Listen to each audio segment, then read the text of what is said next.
I'd say the problem of our times is in a lack of attachment to the faith, to Islam, to the Prophet ﷺ, to the Quran, and that's due to a imbalance and an attachment and a desire for dunya, worldly pursuits. And that's largely due to what we see or what we're exposed to, right? Not what we see out there, but what we actually individually in our lives brought up with and exposed to in the globalization. We see the whole world. So, Muslims in Asia and other countries, and even in Africa and other parts of the world, they see the advancement and the progression of the West, and they aspire to that. Now, in the past, the Muslims were the ones leading and developing everything and, doing really well, alhamdulillah. And so the West, what Europe, you could say, or, the non-Muslim lands, when they were exposed to Islam and they had that cross-culture contact, they aspired to be like Muslims, or at least take on their learning and their expertise, and they used it for whatever they wanted. And unfortunately, the tables have turned, and we're now looking towards, look at the engineering, look at the electronics, of course, computers, satellites, all these systems.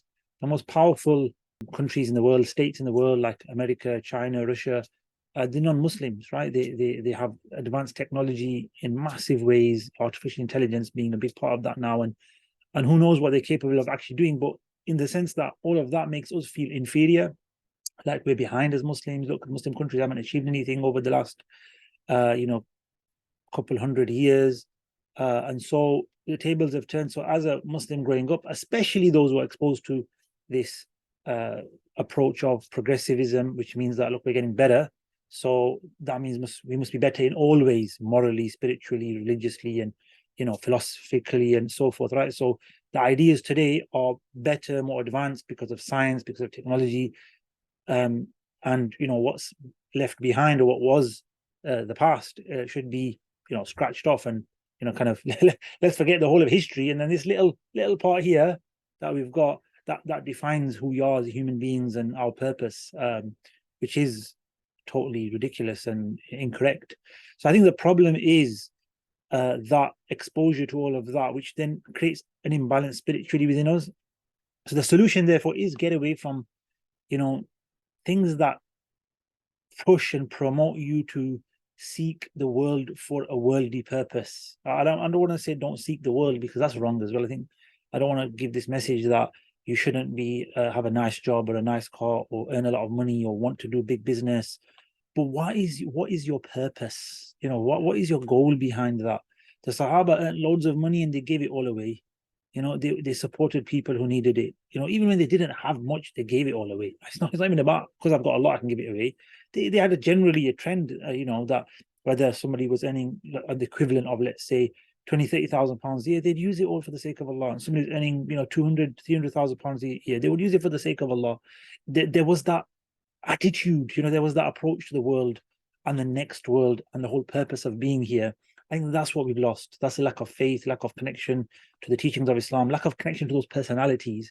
And I mentioned at the very first, what I said was the Prophet ﷺ himself and his virtues and characteristics and traits, and his, as we know, they call the Shama'il.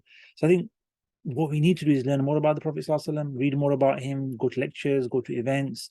We need to talk more about him in our own circles. We need to tell people, and you don't have to, lecture people and, kind of be aggressive towards others. No, do it in a positive way, in poetry, in today, the worlds of videography and, visuals and animations, of course, in a way that's appropriate. So I think that is really what's lacking. We haven't used the technologies of today to present Islam, the same Islam as before, but just in a modern context, a contemporary setting, which uses the technology of today. And I think that would really help. And it has helped. Many people have, been exposed to Islam through YouTube. So I'm not criticizing the use of social media. Please use it more for Islam. Get more Islamic content out there, authentic, genuine Islamic content.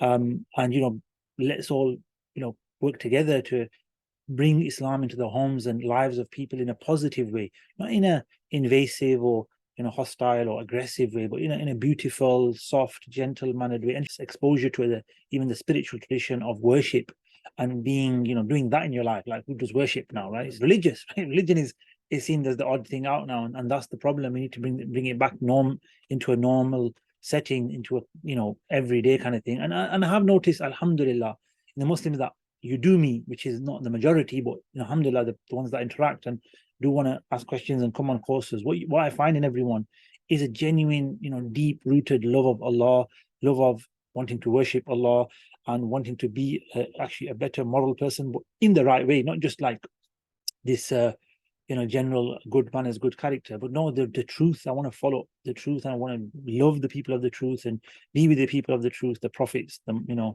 pious, those rightly guided, and may Allah make us amongst them and with them, and do what they did and follow in their footsteps. So again, learn about them, learn about Islam, the religion, the rules, the Quran, the Hadith, the stories. It's amazing how much stories we've got. It's a beautiful thing. Stories were the way of entertaining people in the past, right? Storytelling was massive in terms of influence and popularity.